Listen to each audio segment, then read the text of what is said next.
আল্লাহ হলেন নূরে সামাওয়াত ওয়াল আরদ, তিনি আকাশমণ্ডলী এবং পৃথিবীর জ্যোতি, তিনি হলেন আলো।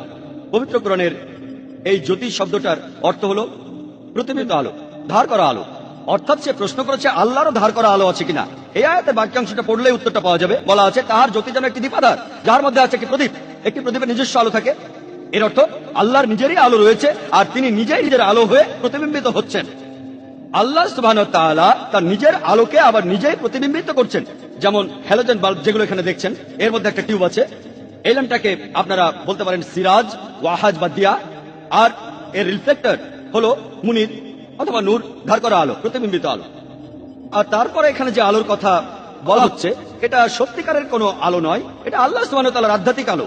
এই কথাটা ডক্টর উইলিয়াম ক্যাম্বেলের উত্তরে বলেছিলাম। আর সময় যেহেতু 5 মিনিট, তাই অন্য প্রশ্ন বলি। ডক্টর উইলিয়াম ক্যাম্বেল নূহ আলাইহিস সালাম সম্পর্কে বললেন, আমি এখানে বাইবেল সম্পর্কে আলোচনা করব একমত হয়ে আর কোরআনের সাথে ভিন্নমত হয়ে। আর তারপরেও জানি আলহামদুলিল্লাহ কোরআন এই পরীক্ষায় পাশ করবে। আর আমি যদি ডক্টর উইলিয়াম ক্যাম্বেলের কথা মেনে নিই, ধরেন মেনেই নিলাম উনি ঠিক যে বন্যার পানি ছিল পাহাড়ের 15 ফুট উপরে, কিন্তু বুক অব জেনেসিস বলছে 7 নম্বর অধ্যায়ের 1920 অনুচ্ছেদে আছে যে পুরো পৃথিবী বন্যার পানিতে ডুবে গিয়েছিল। আর এরপরে আমরা প্রত্নতাত্ত্বিক নিদর্শনগুলো থেকে জানতে পারি নূহ আলাইহিস সালামের সময়কালটা বিজ্ঞানীরা হিসাব করে বের করেছেন, এই সময়টা খ্রিস্টপূর্ব 22 শতক থেকে 21 শতক পর্যন্ত। আজকে আমরা প্রত্নতাত্ত্বিক নিদর্শন থেকে জানতে পারি যে ব্যাবিলনের রাজবংশের 3য় রাজা আর মিশরের রাজবংশের একাদশ রাজা 22 শতক আর 21 শতকে রাজত্ব করেছে, আর সেখানে কোনো রকম বন্যা হয়নি, পরবর্তীতে কোনো মহাপ্লাবন হয়নি। আজকের প্রত্নতাত্ত্বিক নিদর্শন আমাদের বলে এটা অসম্ভব যে খ্রিস্টপূর্ব 22 শতক থেকে 21 শতকে মহাপ্লাবনে পুরো পৃথিবী ডুবে গিয়েছিল। কোরআন এখানে কি বলছে? কোরআন এখানে কি বলছে? 1 নম্বর পয়েন্ট, কোরআনে কোনো সময়ের উল্লেখ নেই। এটা কি খ্রিস্টপূর্ব 21 শতক নাকি 50 শতক, এমন উল্লেখ নেই। 2 নম্বর পয়েন্ট, কোরআনে কোথাও বলা নেই যে পৃথিবী পানিতে ডুবে গিয়েছিল। এখানে বলা হয়েছে নূহ আলাইহিস সালাম, তার কওমের কথা আর তার গোত্রের কথা। হতে পারে অল্প কিছু লোক অথবা অনেকগুলো লোক। প্রত্নতাত্ত্বিক নিদর্শন আমাদের বলে, আর প্রত্নতাত্ত্বিকরা বলেন যে তাদের আপত্তি নেই, এটা হতে পারে যে পৃথিবীর কিছু অংশ পানিতে ডুবে গিয়েছিল, কিন্তু পুরো পৃথিবী এটা অসম্ভব। তাই আলহামদুলিল্লাহ কোরআনের কথার সাথে প্রত্নতাত্ত্বিক নিদর্শনের যথেষ্ট মিল রয়েছে, কিন্তু বাইবেলের সাথে নেই।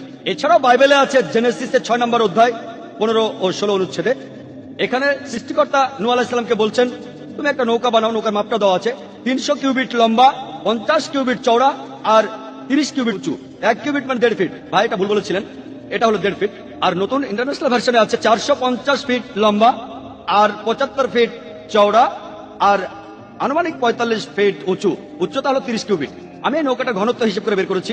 এই ঘনত্বটা প্রায় 15 লক্ষ কিউবিক ফিট, আর আয়তন হলো 33,750 স্কয়ার ফিট। আর বাইবেল বলছে নৌকায় 3টি তলা ছিল, প্রথম তলা, দ্বিতীয় তলা, তৃতীয় তলা। তাহলে 3 দিয়ে গুণ করলে আপনারা পাবেন 1,01,250 স্কয়ার ফিট।